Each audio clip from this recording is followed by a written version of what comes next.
How you guys doing? This is Derek. Today I want to talk about how to find the maximum satisfaction in your life. If I summarize what I'm going to talk about today, it's that your Creator knows you more than you know yourself, and He knows exactly what satisfies you.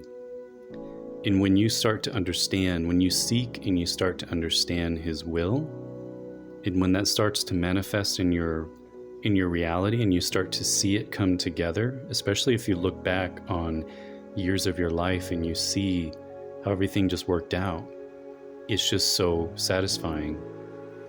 So I used to, just a personal story first, I used to have this dream of being a filmmaker, and my dream was to just show how good I am to people. It was kind of an ego thing, and to get a lot of fans and a lot of diehard fans that tell me how good I am. Now the question then comes up, how many do I need to be satisfied? How many fans do I need? How many positive feedbacks or reviews or comments do I need? And honestly, it's never satisfying. And it wasn't until recently that I discovered what would really make me satisfied. I used to live in China, and there were people who would spend their whole life getting so much money, and they would get so rich, and they would spend it on karaoke and on like expensive whiskeys and properties and all of this.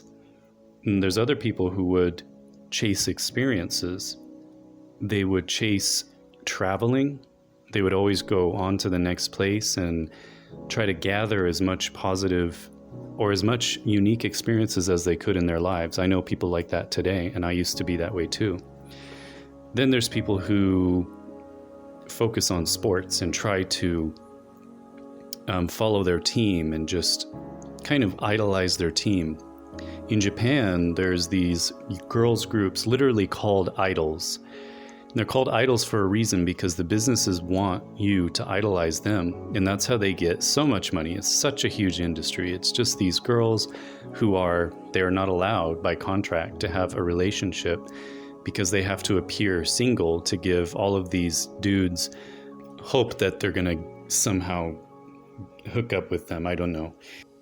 Branching off of this word idol, idolizing something, if you think back in ancient times and our idea of the word idol, so the ancient cultures would have a god that they sacrificed to. Usually they would make the god in an image. They would make something out of stone or wood.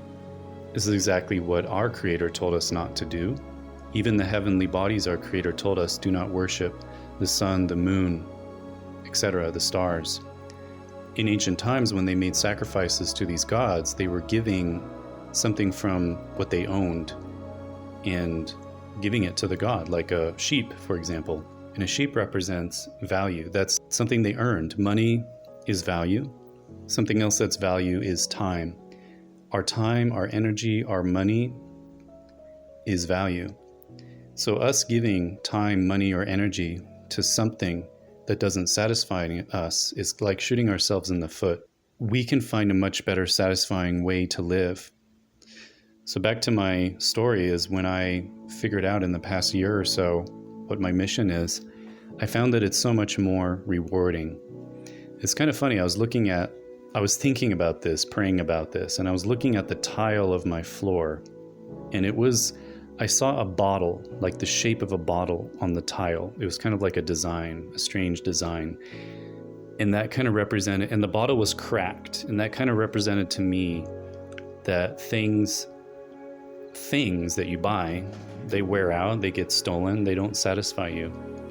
And then I saw a man holding a spear, and it was almost like being called to battle evil is the most satisfying thing in the world. It happens that we all have this urge in our inner being to fight a battle. It's kind of like the book that I mentioned several times, Wild at Heart. And it talks about how a man has a desire to fight a battle. We can fight for a country, but it is so much more satisfying to fight evil. And that's why these men that I've seen in China, when they get super rich, what they do is they try everything. until they realize that it doesn't satisfy them. And a lot of them end up going, when they're older, they just go into the community and they just help people in the community. They try to do good. And I myself have found that exhibiting God's qualities through my work is the most important thing. I would rather have one comment on a movie that I make that says that my movie helped someone find God or helped someone change or have hope. I'd rather have that than have 100 comments telling me how good I am or what a great whatever writer or something.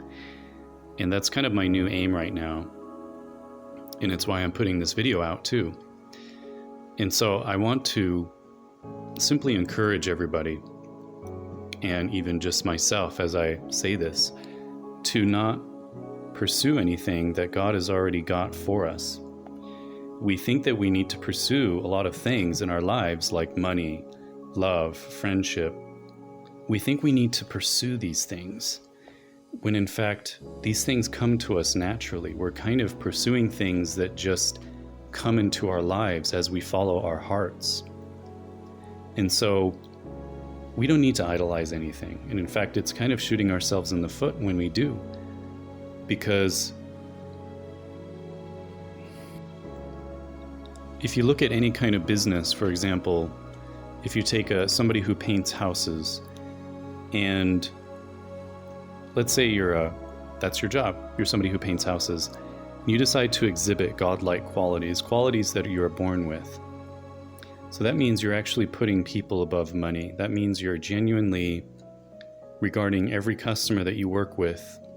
You're overlooking their faults, their annoyances, and you're trying to let their vision come to life, and you're trying to do your best work for them, putting your love, putting your passion into painting their house. This is definitely going to be making your work so much more satisfying, and it's going to come back to you. You're going to have referrals. You know, the best referrals in business are by word of mouth, and it's going to be fulfilling in your job as well. So that's why it's so important to do what you love to do, because when you love to do it, you're going to put your heart into it. These days, the corporations, the big corporations, unfortunately, they're designed about profit. They're designed for profit. They use algorithms. They use a lot of ways to get profit that's not about the people. It's not about putting heart into the work, unfortunately. And I've found that it's so much more rewarding to do business with people who have a business that they put their heart into. And it's so much more rewarding to do business myself. I've worked as a video freelancer and videographer, and to put my heart into every video that I make. And I just want to encourage us all to find that mission in our life. Find a way, whatever you're passionate about, pursue that. And when you are making money from it, which comes naturally when you become the best at it because you love it, you cannot be ignored by people around you. And when you're making money from it, if you're putting your heart into whatever you're doing, and it's glorifying your creator when you are not only putting your heart into it, which reflects beautiful talents that you've been given, or beautiful skills, people skills, artistic skills, whatever it would be, that is glorifying your creator. And also treating your customers, treating whoever you work with as you should, by loving them as you love yourself. That is what God commanded, and it's so simple, it's so clear, and it's so rewarding, and it's so fulfilling. And so I just hope that this message was encouraging for somebody, and that we can all learn to pursue the path of least resistance and the path that is the most satisfying by pursuing our mission in life. Thank you guys. Have a good day.